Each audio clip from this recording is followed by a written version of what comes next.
is going to get started and give us a little overview about Horace King and his life and legacy. All right. Victoria, thank you for that introduction. That was nice. I'd like to say a few things. First off, I want to thank the museum for allowing me to be here, certainly.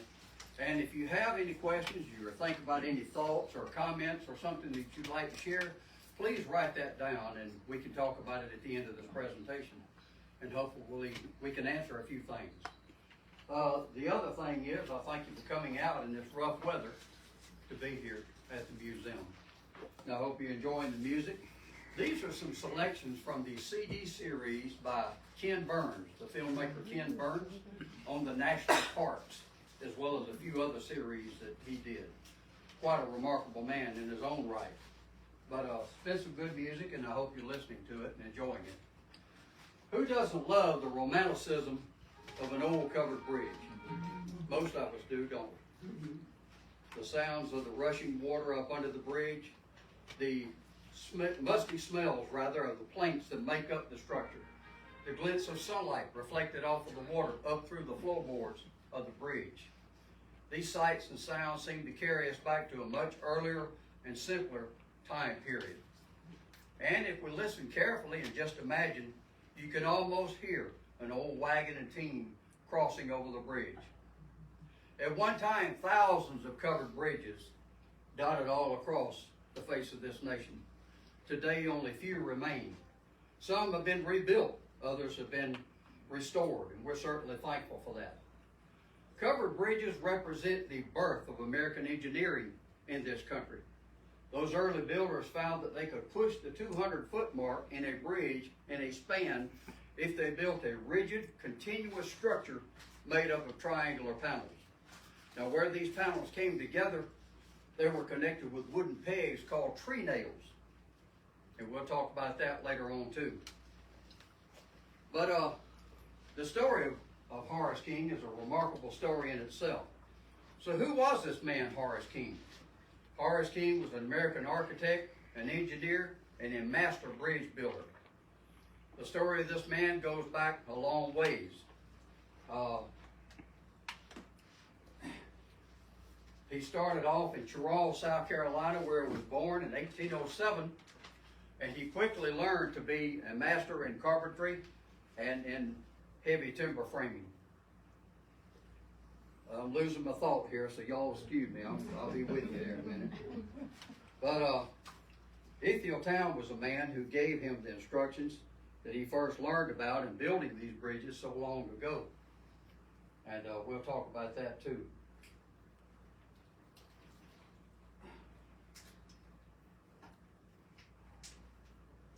I'm thinking. That's good. Anything you want to interject here, though, while I'm thinking about it? How did you find yourself being then? Well, I started this all in 2016, collecting all these tools, and I was fascinated by the fact, I used to be a tour guide for years in a regional museum, and everything we touched on in that museum was somehow connected with Horace King, and that's how I got interested in it, and that went from there. But it's just an interesting story and a fascinating story altogether. Horace King had in 1832, with his master, John Godwin, they came to Columbus, Georgia to build the very first covered bridge in the Chattahoochee Valley. That was to be an interstate bridge connecting Georgia and Alabama, built to bring Alabama cotton over into Columbus warehouses. In 1839, while building another bridge in West Point, Georgia, Horace came to meet his first wife. Once they were married there, she would then accompany him and follow him back to Girard, Alabama, as that is where he resided at that time. There they would raise a family of 5 children, 4 boys and 1 girl. They would all grow up to be strong and smart like their parents. In 1846, through Alabama legislation, Horace would gain his freedom. He would go on to build sound structures across 4 states. He built bridges, warehouses, grist mills, railroad trestles, courthouses, and more, creating a lasting name for himself. And years after his passing, he would gain even more honor by being posthumously inducted into the Alabama Engineering Hall of Fame in 1989. That legend still lives on today as modern bridges, parks, streets, and byways, some right here in LaGrange, as a matter of fact, bear his name. It's a fascinating story indeed, but I hope that if you have any questions at all, we can try to answer them and address some of those. Anyone? Have you seen the remnant of the bridge we have here in LaGrange? Ma'am? Have you seen the remnant of the bridge we have here in LaGrange? Yes, ma'am. Do you know which one that is? I should. And in fact, it hasn't been moved there too long. It was moved there in February of 2022. That was the one that was at Callaway Gardens for 57 years Did it go up? before it got moved. Was it Wahakie Creek? Where was it? Wahakie Is that Creek right? Bridge is what that one is. There's one out in Horace first built one in 1873 there along Wahakie Creek. In 1873. And in 1890 is when George, his youngest son, built another bridge, and that's the one that we have in the park now today. That one was moved again there in 2022. There's one in Meriwether County. Yes, I think they ma'am, call the it big Red Oak Creek Bridge. Red Oak Creek, yes. There was another one there too. It was known as the White Oak Bridge. It was Okay. just north of there, and that was the Alberton Bridge. Oh, okay. And it's believed that if Horace built the Red Oak Creek Bridge, Did he which he build the one? probably did, all the stories I've heard about it said that a black man built that bridge. A black builder Well, he gets built the credit Red Oak for it. Creek Bridge. If that's true, he probably built the Alberton Bridge Yeah. Well, as he well. gets credit for the Red Oak. Ma'am? He gets credit for the Red Oak. Yes, ma'am. Everybody says Yes, that ma'am. he built it. The Wahakie Creek Bridge, there's a little story behind that. Would you like to hear it? That bridge was there for a lot of years, but it was starting to fall apart. In 1963, the Army Corps of Engineers was determined to put a dam in along the Chattahoochee River. That formed and made West Point Lake. Once that happened, that bridge, Wahakie Creek, would have been underwater. They didn't want that to happen. The Callaway Gardens stepped in and salvaged that bridge and moved it to the Callaway Gardens. And it stayed there, as I said, 57 years before it was later moved. But it's a nice bridge. And we're proud to have it there. Sure are. Horace King's grave is right there also. That is where he's buried. And one of his sons, Marshall Nate, is buried there with him. John Godwin, he is buried in the Godwin Cemetery down in what is now Phoenix City, but what used to be Girard, Alabama. And in 1859, when John Godwin passed away, one of the remarkable things about Horace King is that he erected a monument there over John Godwin at his gravesite, a commemorative monument. And it's still there today. If you care to go down there to Phoenix City, the Godwin Cemetery is just off of 13th Street there in Phoenix City. And it's not hard to find. It's about 2 blocks off of 13th Street, the Godwin Cemetery. And it is believed that both of Horace's wives are buried there as well. Don't know exactly where inside the cemetery. It's a small cemetery. But it is talked about and spoken about that they're buried between some cedar trees there. Could very well be. We just don't know. They're not marked. They're not marked. Any other comments or questions? Horace King is honored in the Ripley's, believe it or not, as a master who built, as a slave who honored his master. Well, he had 3 masters altogether. There was Edward Thomas at first, and then there was John Jennings Dunlap, and then there was John Godwin. So all 3 of those masters. And in 1846, he gained his freedom from his master, John Godwin. Godwin already wanted to free him as it was anyway. all those years before that, Horace had been a junior partner along with John Godwin. And in 1840, he was even publicized in a newspaper there in East Mississippi as a co-builder along with John Godwin. That's just something that African Americans didn't have that type of title back then, but he did. He gained the respect from all those other prominent builders and townspeople everywhere he went. And he built so many structures. Lots of bridges. From 1832 to 1842, he and John Godwin mastered on no less than 5 major bridges and structures. Courthouses both in Muskogee County and in Russell County. The city bridge, the Columbus City Bridge, which is now known as the Dillingham Street Bridge, that was built twice. This is from 1832 to 42 now.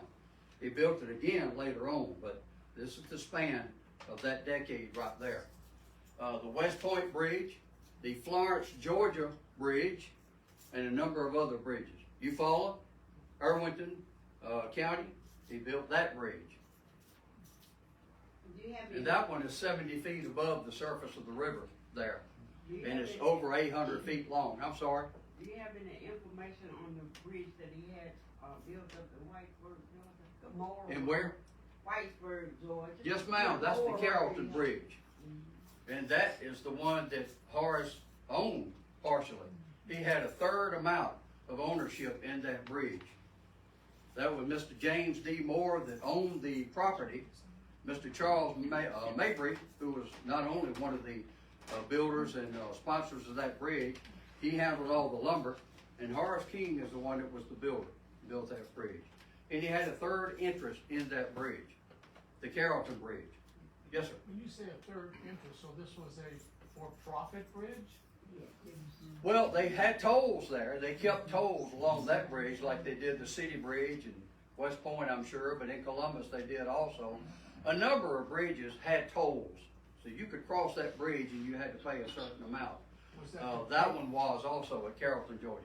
Was that to pay for the bridge or to make money, or to Well, make a profit? It invested, it gave some profit to the King family because they lived right next to right adjacent to the bridge right there. I see. So it gave profit to them, but also to James D. Moore because he owned the property. I see. Yes, ma'am. I see the sign you have talking about tolls. Is that something that you like reproduced off of something to know those prices? It is. Or- Those that haven't seen it yet, it's 5 to 6 cents per person to cross a bridge. If you're crossing over the bridge by yourself, that's 5 to 6 cents. It's 12 cents for a man and a horse. It was 75 cents for a two-horse carriage that wanted to cross over, and 75 cents for a 4-horse carriage that wanted to cross over. Those bridges, you'll notice that there's signs in front of all those bridges back then at that time that said only 5 miles per hour. What's the reason for that? Exactly. He was doing this. The vibration of the bridge. Now, Horace built some sturdy bridges. They were stable and sturdy as could be. Ithiel Town had taught him well, he and John Godwin, they had taught him well how to build bridges. This is the Town Lattice Truss Bridge. And there's samples of it. You'll see it here and there. That's the lattice work. And there's the wooden dowels in between each lattice where they cross together. But Ithiel Town taught him how to do that. And he built those strong bridges over and over and over again. We were going somewhere with that, though. No, I was just asking if those were the exact prices, but it sounds like you've seen. It is. I got that out of a book, and that's kind of typical. You know, before a bridge went in, there were ferries that crossed the river. Before that, you could ford a stream with a horse. If you had like flat shoals here nearby, you could cross over right there. And those are old Indian trails. After that, it went to ferries. And someone would have a ferry, and he'd have a rope attached to it, and he would draw that across the river, and he'd make some money off of that. Imagine, if you will, loading a heavy, and they are indeed heavy, bale of cotton, or 2 or 3 bales on a ferry. How long does it take to get from one side of the river to the other side? A lot of time, and that's a lot of weight to have to pull. It takes time. But the profits for 3 bales, you'd have to do that all day long to gain any kind of profit. They needed a bridge. Cotton economy, cotton was king. They needed the economy to grow. That's why so many bridges along the Chattahoochee River, especially along the fall line in Georgia, were built to bring cotton to market in Columbus and so many other areas. Because with a bridge, you can cross it all day long with loaded wagon after loaded wagon after loaded wagon. However, the weight of that, the vibration of that, that's why those signs were there along the portal of the bridge, 5 miles an hour, because they felt like the vibration would actually bring the bridge down. And it may have at some point many years later, but not with Horace King building it. It's a strong built bridge. Questions, anyone? Comments? Anything you'd like to share that you read about or whatever about Horace or John Godwin? When you say Horace King built the bridge, he and the other man that you mentioned, did he have a crew with him? He did. How big was the crew? The first crew that was set up in 1832 to build the city bridge, that would have been approximately about 300 guys. Okay, and he was the That's a foreman big of crew. that. He managed all of that basically. Yes, sir. Didn't he? Yeah. Horace King was more than just a builder.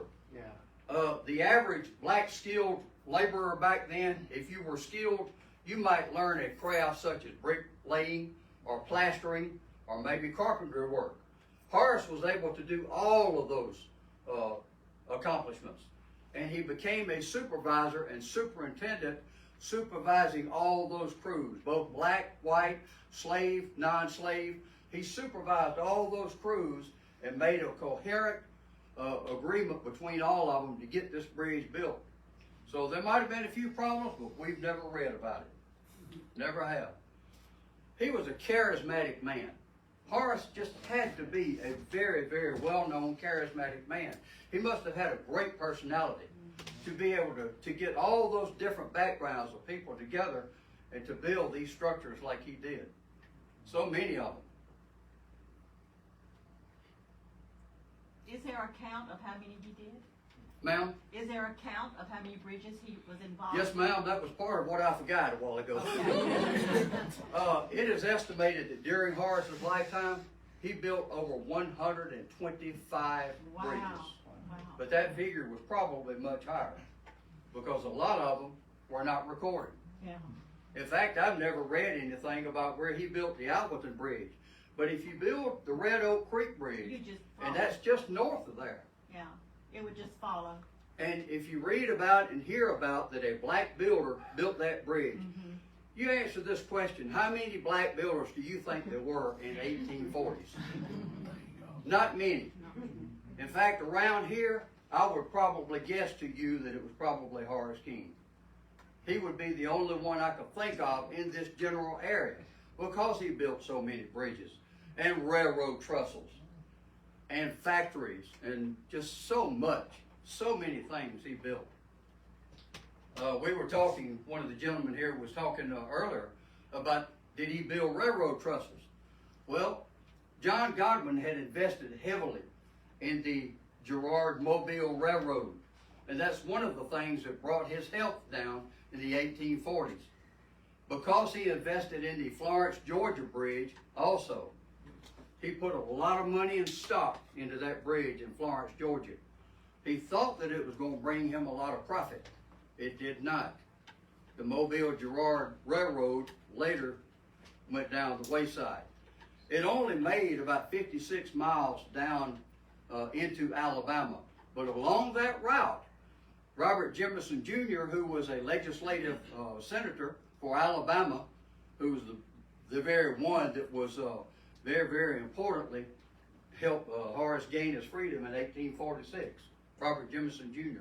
But he had used Horace in so many ventures in Alabama and in Georgia and in East Mississippi. building bridges over there and structures over there as well, grist mills and cotton mills and other type things. But he had invested heavily, John Godwin did, in the Mobile and Girard Railroad. During the 1840s, that brought his health down. While Horace was moving ahead, forging ahead, and making a wonderful life of himself, and getting better and better at what he was doing, John Godwin was going downhill. He finally passed in 1859, and that's when Horace King built that monument over his grave site in that year. Yes, sir. This might be redundant, but you used the term bridge builder, supervisor. Was he also the engineer or architect of this? He was. bridge? He was. In order to do a bridge like that or any type of structure, when you do a bridge, it calls for absolute safety. It's critical that every part of that bridge, the abutments that are anchors on both sides of the stream or the river, the amount of piers that you have in between, every implement of that bridge has to be safe in order to carry not only itself, the load of the bridge itself without anything on it, but also the load that it is designed to carry. It has to be safe. And he was an architect and engineer that did his own building layouts. He did that. He didn't call somebody in and get this to draw this up. Horace did his own building layouts. Are And any John saw that as just absolutely remarkable. John Godwin knew this man is a genius. Do any of the drawings survive? Ma'am? Do any of his drawings survive? No, ma'am. Not that I'm aware of. I think somewhere, and I've read about this over and over, I think somewhere in somebody's attic or basement, something else is going to come forward before long, and we'll see more about the story of Horace. But right now, we've only got what we've got. Most of what I talk about today has been researched out of the book Bridging Deep South Rivers by Mr. Tom French and Mr. John Loophole. They wrote this book in 2004, and it has been a godsend to me. I love it. It's a fascinating book. So if we get a chance to read it, please do so. It may be out of print, but keep looking. You can probably find it. Also, I was telling a gentleman here earlier, a lot of you may not know this. Mr. Tom Leonard, a filmmaker out of Opelika, made a film about the life and legend of Horace King back in 1995. Through the Auburn Archives, you can find that film. And actually, you can just pull it up online and see the film itself because it's in segments. But it is, the name of the film is Horace, the Bridge Builder King. You might want to write that down. Fascinating movie. I give all the credit to Mr. Leonard for producing that film. It is just really, really good. And you'll find it to be exciting like I did. The sights and sounds are all there. It's just a wonderful film. Any other things, comments, anything you've read about or heard about? Any questions at all about the background of Horace or John Godwin? Horace's wives? Well, the bridge is in Whitesburg. I used to live in Whitesburg. Yes, ma'am. And The Carrollton Bridge?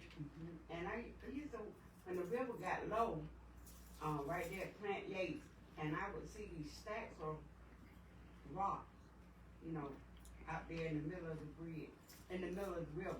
I had no idea what it was. That's probably the remnants of those piers Yes. of that bridge. Of that bridge. And I found out that the Color Purple, with Oprah Winfrey, they came down and filmed Did they at really? that house at Moore's Mill. Okay. I heard that. James D. Moore. Yeah. His house is up on the hill, just adjacent to the bridge there. Yes. And Horace's house, Horace and his wife Frances, they lived right there at the end of the bridge, on the west side. Ma'am? Did you have one? No, I was just telling her that I had heard Yes, that sir. too. You're talking about him building those bridges at his own standards, ways. Was there any state regulation from the building bridges back then? Or they just took his word? I don't think there were. Municipalities that wanted those bridges built, I don't think they dealt with that. Today they would, they I was would. wondering because, how get, put some nose in everything. Yeah. When we just talked about those critical stress points in a bridge, that was important back then, just like it is today. But today, of course, regulations out the yin yang, they're everywhere. You can't build anything without somebody finding out something about it, and they watch you. Well, that's close to new era in town too, so it just something makes you wonder about, you know, Yeah. how you done all that stuff. And I guess that two masters there, you know, Mm. him and also helping to build it. Did you hear the story about him really trying to build, got his stuff loaded and went to Milledgeville? Yes, ma'am, he was going to build a bridge in Milledgeville, Georgia. That had already been planned out. But once Horace started prefabricating some of the sections of the bridge, that's when the townspeople, the aldermen of the town, started debating about how he was going to be paid. Horace got tired of that. Now, beforehand, when he built bridges, he didn't have a problem. But in Milledgeville, he did. They started debating, well, you know, we might have to stretch this out some. We don't know how quick you're going to be paid. Well, there was another guy, Nelson Tift, down in Albany, Georgia. He said, Horace, I need you to come down here. What for? I need you to build a bridge. He loaded up the substructures, which are the main timbers, the substructure of the bridge. He loaded those onto freight cars. That's probably the first time that freight cars were used to build, to carry a bridge and move it from one place to another. But it was moved down to Albany, Georgia, and there he built a bridge across Flint River in Albany, Georgia, as well as the bridge house. Guess what's still standing? The bridge house is still standing today. That is the visitor center for Albany, the city of Albany. But he built a bridge there in 1858. That was in 1872 when he finally came here with his wife. Francis Thomas, originally Francis Thomas, became Francis King in 1839. But she finally ventured with him to LaGrange in 1872. But she had passed in 1864 down in Girard, Alabama. So in 1865 is when he married his new wife, Sarah Jane Jones McManus. And she is the wife, his second wife, is the one that came with Horace to LaGrange in 1872. Sarah Jane Jones McManus. And I have a picture of her up here also, as a matter of fact. But they started their legacy here. And we started the Horace King Bridge Company was started with the sons of Horace King by 1872 or 73. And that got started and stayed in place for a number of years. So when did Horace pass? Anyone know? 1885. I'm sorry? 1885. 1885. May 28, 1885. He had an interview in Opelika with a Mr. Francis Cherry, who was a journalist in the Opelika area. And he was a part-time journalist with the paper there. And he was interviewing Horace. So he got to know Horace and a number of things about his life and legend during that conversation. And one of the things was that Horace was triracial. He had white, black, and indigenous Indian in him, as well as his wives did. Both of his wives were triracial as well. And again, there's pictures of them up here. Horace was later said in that article that he had more Indian blood in his features than was ordinary. And Horace was part Indian, and I have that up here as well.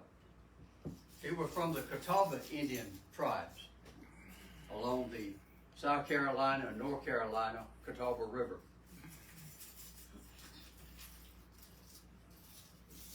Still trying to decide why he came to LaGrange. Why, I mean, what brought him? He didn't build a bridge here right away. Well, they built the West Point Bridge and a number of other bridges. But because the Brownville territory, the Brownville city, which was over in Phoenix City, started encroaching on his property where he lived and where John Godwin lived. It was time for a move. And his sons were getting older now. They were getting the age to build bridges themselves, which they did. They later did. But they probably talked Horace into moving to the LaGrange area. And they started the King Bridge Company once they were here. And his sons built a number of bridges as well.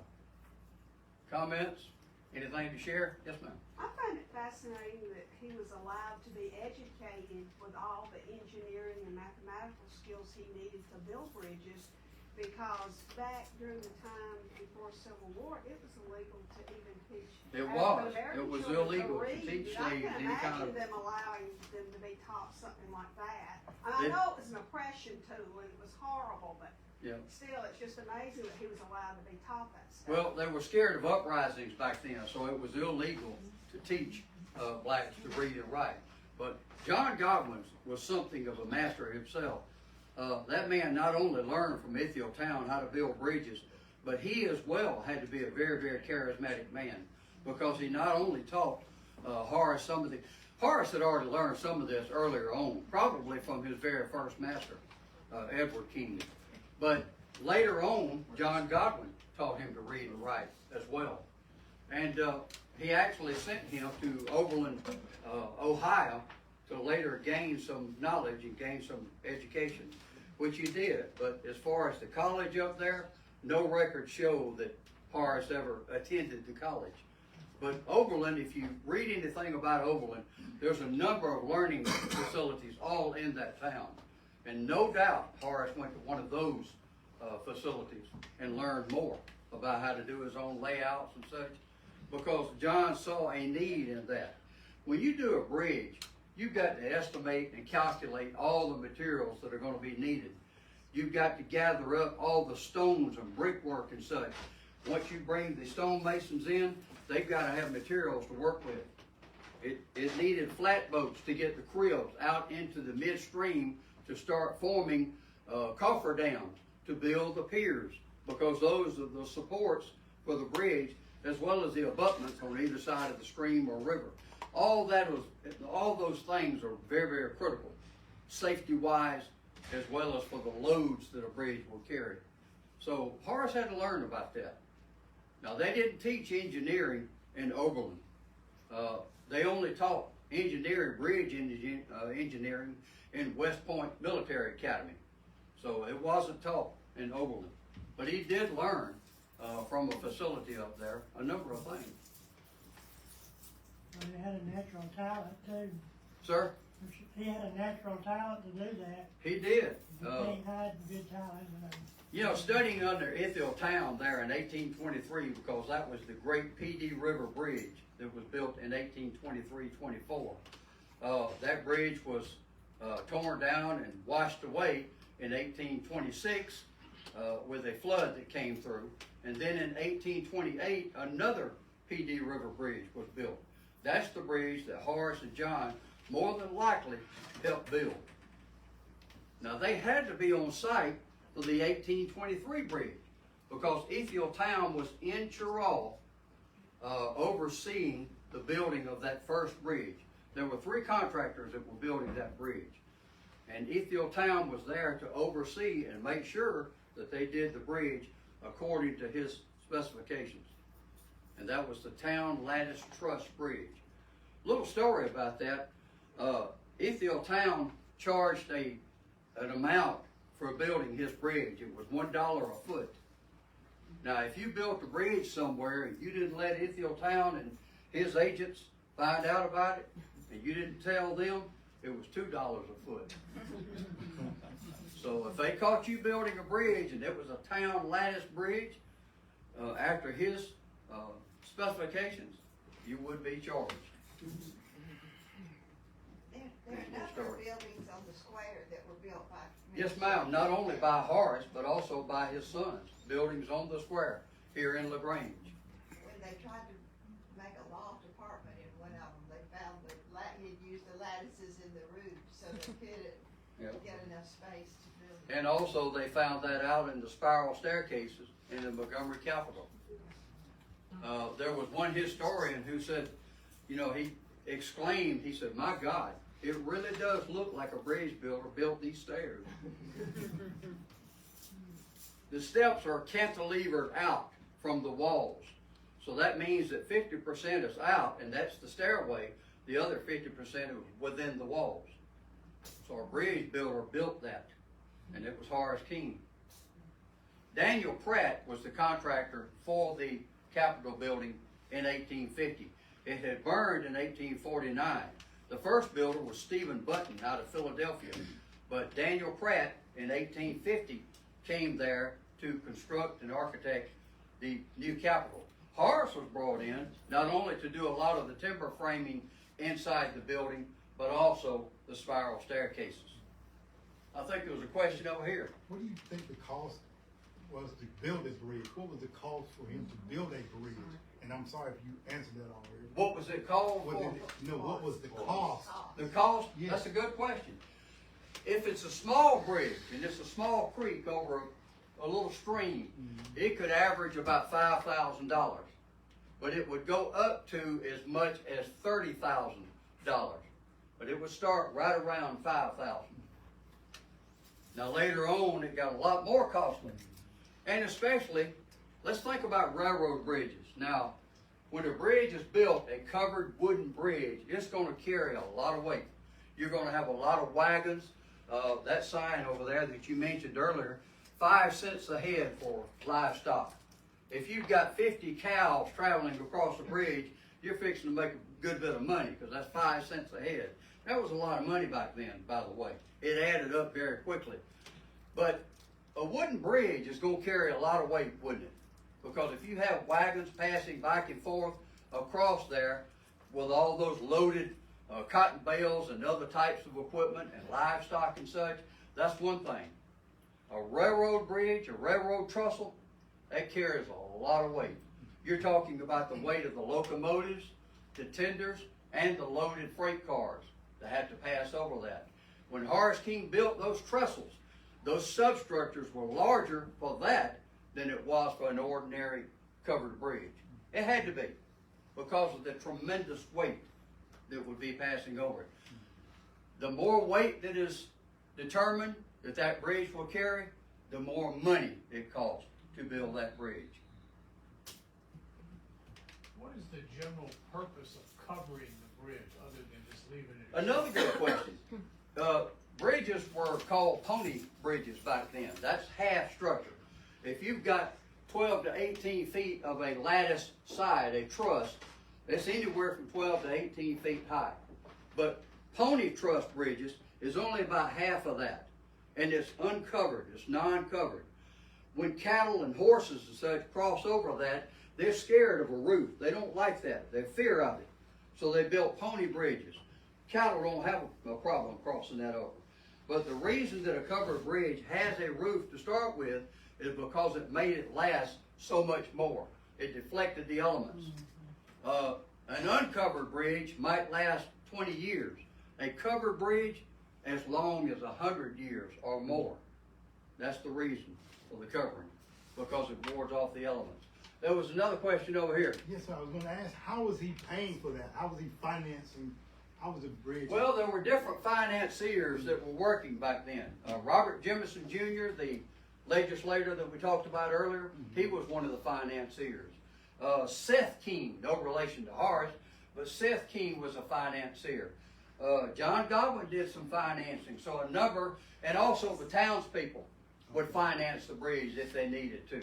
No doubt Nelson Tiff for the Albany Bridge financed that bridge because he wanted that bridge.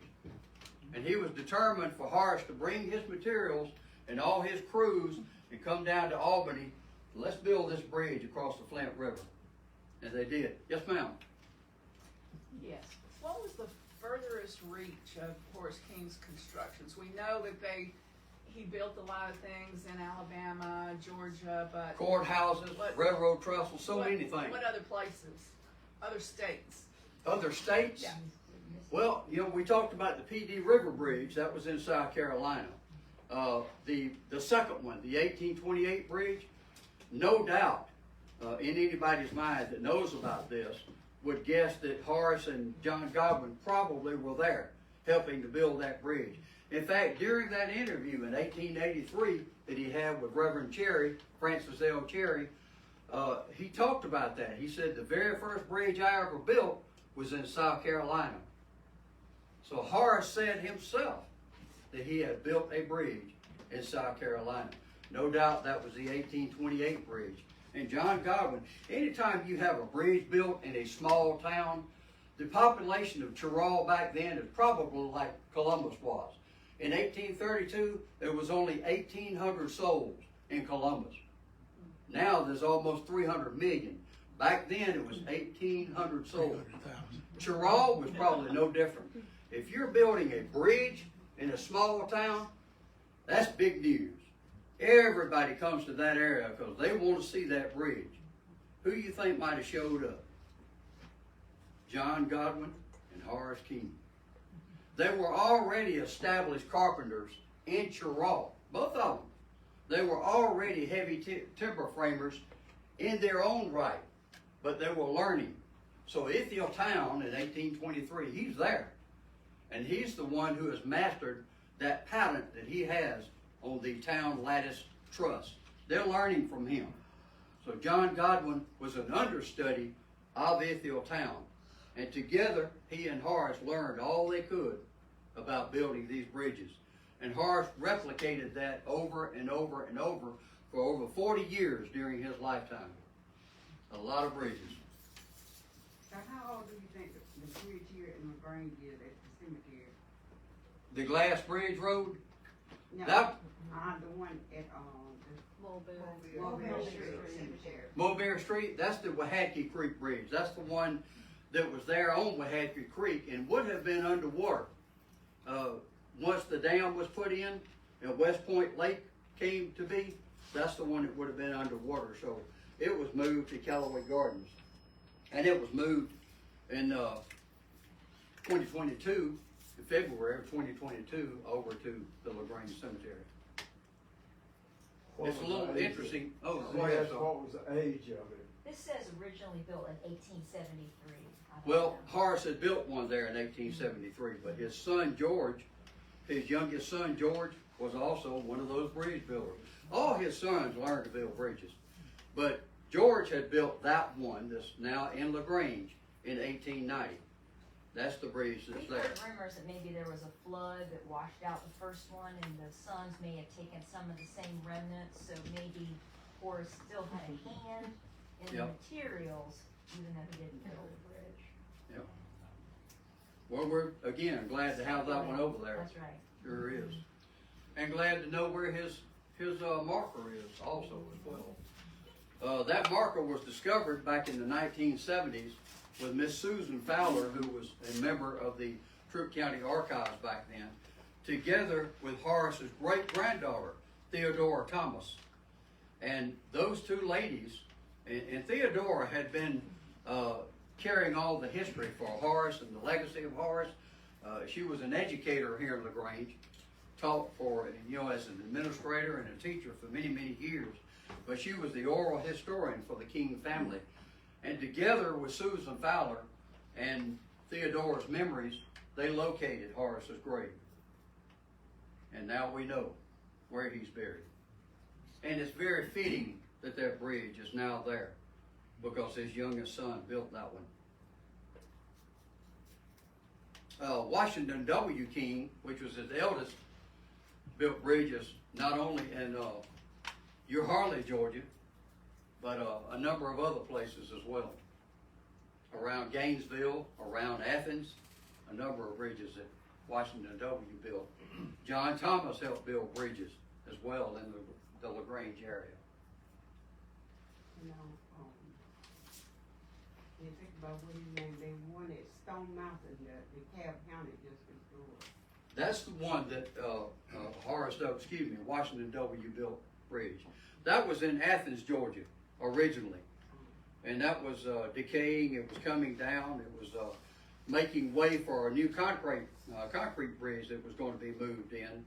And somehow, Stone Mountain Park found out about it. So in 1864, that bridge that was in Athens County, the Clark Avenue Bridge, was sold to Stone Mountain Park for $1. In 1965, it was moved over to Stone Mountain Park, and it's been there ever since. Comments? What was the longest bridge you ever made? You know, I don't know, but I will say this. The one in Eufaula was over 800 feet and 70 feet above the surface of the water. That's some high piers. That's a long bridge, too. A lot of people, because different people come up with editorials and journals and such, and they take this information and feed it over here, and you read that and you think, well, that must be. We keep reading about the Columbus Bridge, the city bridge, which is this one here, by the way. The first bridge that Horace and John Godwin came to Columbus, Georgia to build in the Chattahoochee Valley, the very first bridge. This was known as the city bridge before it became the Dillingham Street Bridge. But at any rate, that was started in 1832. But there was a point I was trying to make with that.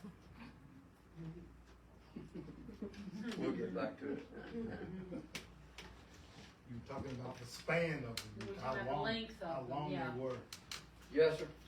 Well, that one, as a matter of fact, was 500. That's where I was going. It was 560 feet. When you read about it, some people are saying, well, the Columbus Bridge, that was over 800 feet. They got that confused. That's the Eufaula Bridge that was over 800 feet. I think the Red Oak Creek Bridge I've read about was like 350 feet for it. Do you know how long his sons continued to build bridges? Like, For a long time, they weren't able to actually start getting into the bridge business until they got of age, and that was by the 1860s, and then later in the 1870s, they became of age to carry on bridge building. And they took over while Horace was going downhill, and his health was failing. Horace, in his later years, he liked to collect horses and train horses, and that's what he was doing before he passed away. He enjoyed that, one of his pastimes.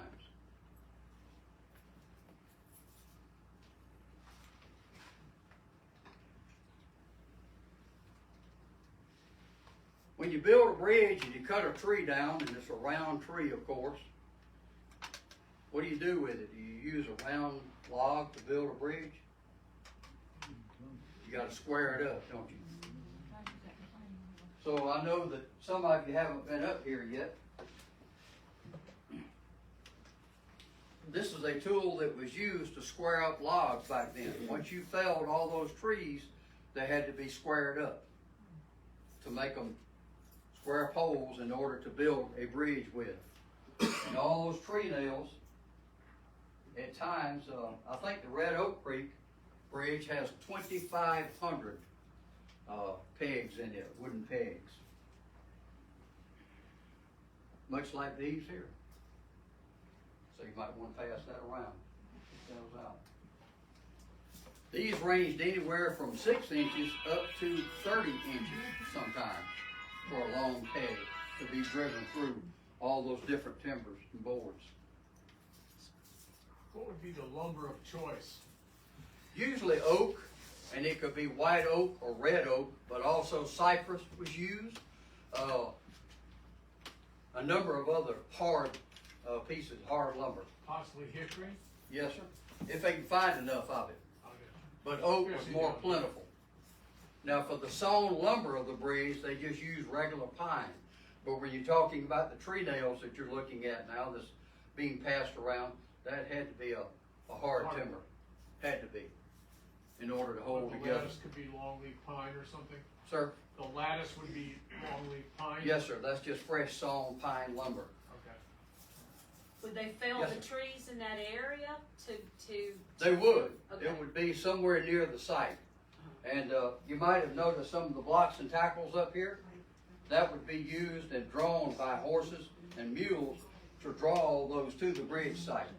They either squared them in the forest because he had a crew to go down there and do that. They were either squared in the forest or they brought them up to the bridge and squared them there. But nonetheless, they were squared to be able to build those bridges. And what Yes, did they, what did they use for shingles? I've read that that was used at one time, yeah, so, you know, that's one source. And locust, I don't know enough about locust, but I've heard that it's a really, really hard wood. So that must have been used also for tree nails. Now, these were later soaked in oil, and that helps them last even more longer. Did you guys in the back see it? No. It hasn't gotten that far yet, the gentleman over here needs it next. Yeah, pass it around there if you would. Those are soaked in oil later to make them last longer. But again, they would range anywhere from 6 inches up to 30 inches in length. I'm asking, what did they use for shingles on the top of the bridge? Talking about the roof, the sideboards, which is the weather paneling on the side of the bridge, as well as the shingles on the roof, that was actual nails. And I have some samples of that up here. Ford's nails back then, before the 1840s, they were done by blacksmiths. They were all hand forged nails. But nails were very costly. Tree nails, you could get them just simply anywhere. Cut down a tree and form and fashion tree nails. And they did this over and over again. But nails themselves were very expensive. They used that the only metal nails that were used were for the shingles of the roof and the weather paneling on the side of the bridge. And that usually started about a foot below the roof line to give a strip of light all through the bridge. And the rest of the boards came down below and covered up the substructure up under the bridge. And overlapped part of the piers up under there as well. Did he have a crew that traveled with him, or did he just go into a place and There's another good question. advertise? I want. He did have his sons later on by the 70s, 60s and 70s. They were getting old enough to accompany him. Right. So they helped him build some bridges, and they were still in a learning fashion. But in the Columbus situation, John Godwin had publicized in the paper advertisements for stonemasons to come to Columbus and build the piers. Okay. They had to come from a long distance there to be liberally paid, as the ad said. You will be liberally paid in wages to form these piers for these bridges. Crews would have been gathered and gotten wherever they could. But his sons were a part of that crew. Would they have been enslaved people? Not always. Not always. You have a number of white skilled workers that were working there as well. Okay. And Horace had a way about him that you just wanted to do what the man wanted done. Yeah. He just had that kind of personality. He really did. Everything I've read about him says that. Just a winning personality to be able to get all those things done. So many. Courthouses, bridges, trussels, factories. City Mills in Columbus was rebuilt by him, the corn mill anyway, was rebuilt by Horace in 1869. It was first done in 1828 by Seaborn Jones, who was not only an industrial man, but also he was a leader in Columbus. And he built the very first mills, which was the City Mills in Columbus. And later on in 1869 is when Horace rebuilt a corn mill there, right along the banks of the river. Anyone know about the City Mills today, by the way? It is now one of the major hotels in Columbus. They have gone in and just absolutely renovated everything about that building. When you walk in, the same structures that Horace had built in that building so many, many years back are still there. The brickwork is still as pristine as it was back then. All those parts and implements in that building are just fascinating. If you get a chance to go down there, check it out. And along with those other mills along the riverbank, those are loft apartments. And you know, there's people living inside the city mills and those other manufacturing facilities down along the river. And it's high dollar to live in those, but they will allow you to go through there and just examine and see the wonderful things that were built on those mills. Now, Horace didn't build those mills. He built the city mills as part of that. And he also built a number of other mills, but not the Eagle and Phoenix mills. Yes, ma'am. Everybody seen it? Good. Thank you so much.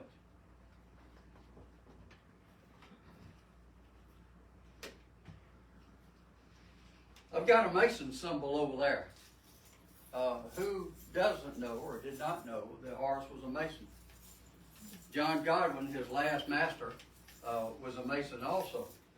So Horace, like so many things that he did, he followed suit with John, and he became a Mason later on too. He joined the Masons in 1870 in Montgomery, and he joined the King Solomon Lodge there in Montgomery in the year 1870. There were Prince Hall lodges, which were the African American lodges up in Ohio, but they didn't have a Grand Lodge there until 1869. In that year, they started to migrate into other states. One of those was Alabama, and they started some Prince Hall lodges in Montgomery, around the Montgomery area, and that's where Horace joined one of those. So he was a Mason. That's another little fascinating tidbit. But I know you've read something here and there on him, so got to be some more questions there somewhere.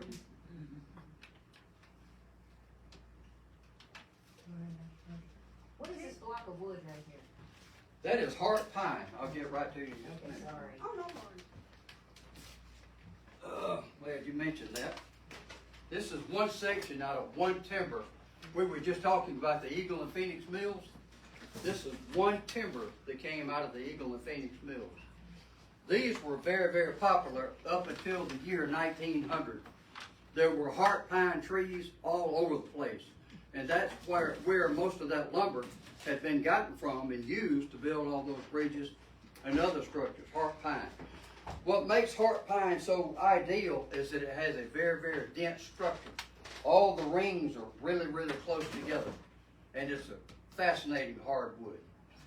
It is rot resistant as well.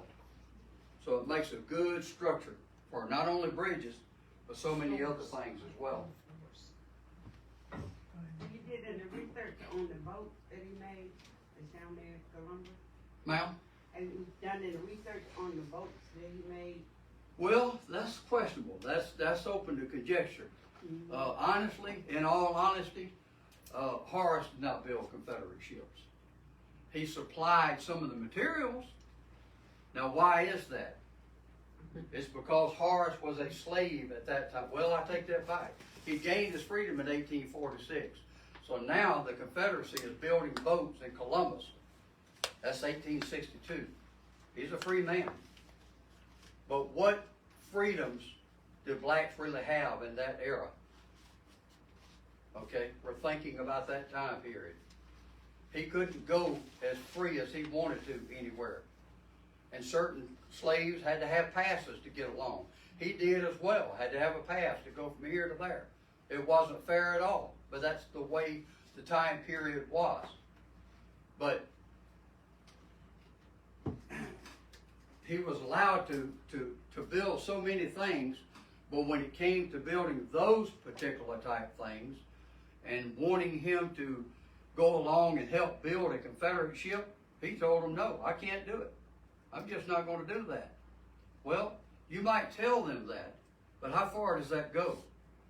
He was building the upper bridge, the upper factory bridge, which is now the 14th Street Bridge. He was building that in 1862 when he was asked to go down to the Narrows, down the Chattahoochee River just north of Apalachicola, and put in some obstructions in the river to keep a federal attack from coming up the river and attacking Columbus, where the shipyard was there in Columbus. Well, he told them, I can't do that.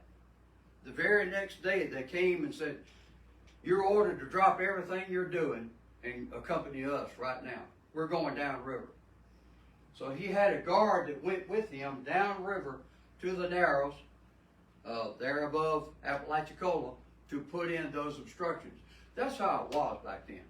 You might tell them you can't do it. Horace was always a union man. He prescribed and told people over and over, I'm a union man. I'm for the union. And he stayed that way all throughout the Civil War. He never went with the Confederacy in any shape, form, or fashion. And he was paid in Confederate vouchers, which were worthless, but he was paid in that. And he was told, you're going to do this. But what he did was supply not only tree nails for those gunboats, the Jackson, by the way, CSS Jackson, but he also supplied timbers, and he also supplied ship's knees. Now, who doesn't know what that is? I know some of you do. A ship's knee, think about a tree. You've got the branches that grow out from a tree, and they start to come up. The sunlight brings the branch up in that shape. If you cut that section out, that forms a right angle. And when you cut that off and trim it off, that forms a bracing at a 90-degree angle inside a ship. And that's also used not only in bridges somewhere in time, they use that here and there, but mainly in building ships. And that's what was in the CSS Jackson. So he supplied those oak knees and tree nails and timbers. That's as far as it went. He did not build Confederate ships. Are you saying needs? What Knees. K-N-E-E-S. Ship's knees. But they were used in all types of different building structures back then. So mainly in ships. Tree nails were used to build ships for centuries. They were still being used during the time that Horace was around. You spoke of him being with the Masons. Do you know anything about his political career? About what, ma'am? His political career? From 1868 to 1872, he served in the Alabama legislature. So he was a politician, Horace was. Yeah, that was what I was going to ask you about. Did Yep. he 2 serve terms. as a representative there? And he did come up with a few laws. You know, it did some good. But he stopped that in 1872 and became, non-political again, or done with the legislature. Any other things you've read about or heard about? What did Yes, it ma'am. take for him to gain his freedom in a time that I believe Alabama and Georgia both had made it illegal to free enslaved Good point, persons? good point. There was a law that was already in practice that said that if a black man is freed, or any black, if you're freed, you have 1 year to get out of the state of Alabama. Robert Jemison Jr., who was a legislator and senator for Alabama, who helped Horace not only in all the building structures that he allowed Horace to do and paid him for it, so Horace made his own money. He was able to make his own money and eventually buy his freedom. But he was doing all these structures for Robert Jemison, and Jemison made it a law. He got together with his fellow senators, and they made an exemption which exempted Horace from being tied to that law. So he was able to stay in Alabama and build in Alabama until he moved to Lorraine. You were talking about preserving the wood back then. You know, a long time ago, the pioneers used to scorch outside of the wood with fire and make it last almost forever. A lot of log cabins done that way too. You're talking about treating the lumber? No, burning the lumber. They just scorched the outside of it. Yeah, And it and make it last longer. makes it like a light. I've read about that. Yeah, I wonder if he ever done that technique. You may Building have. Ridges. May have done some of that. I've read about that. That's one little way to do it. Well, I'm going to start the music back. I thank you all, ladies and gentlemen, for coming today and being a part of this. and hearing the fascinating story that I've learned about with Horace King and his family and his legend. As I said, that legend still lives on. People know Horace King. They've read about him, they've heard about him. Even if they've heard just a little bit, they've heard that name, Horace King. Now he's And the been legend in the- lives on. He's been in the movie The Color Purple. But again, I'm gonna start the music back, but if there's anyone that wants to come up and examine the storyboards that I had made up, and examine the display and check out the display. If I can answer any questions or anything, I'll be glad to. Thank you so much. On behalf of the archives, there's a print here done by local artist Eddie Green. So this is Oh, how Look nice. at that. Thank you so much. Wow. Is that the red oak? I'm proud of that. That is nice. That's Red Oak Creek Bridge. That's it. That's in Woodbury, Georgia. It's north of Woodbury, Georgia. Red Oak Creek Bridge. And you know, the original piece is made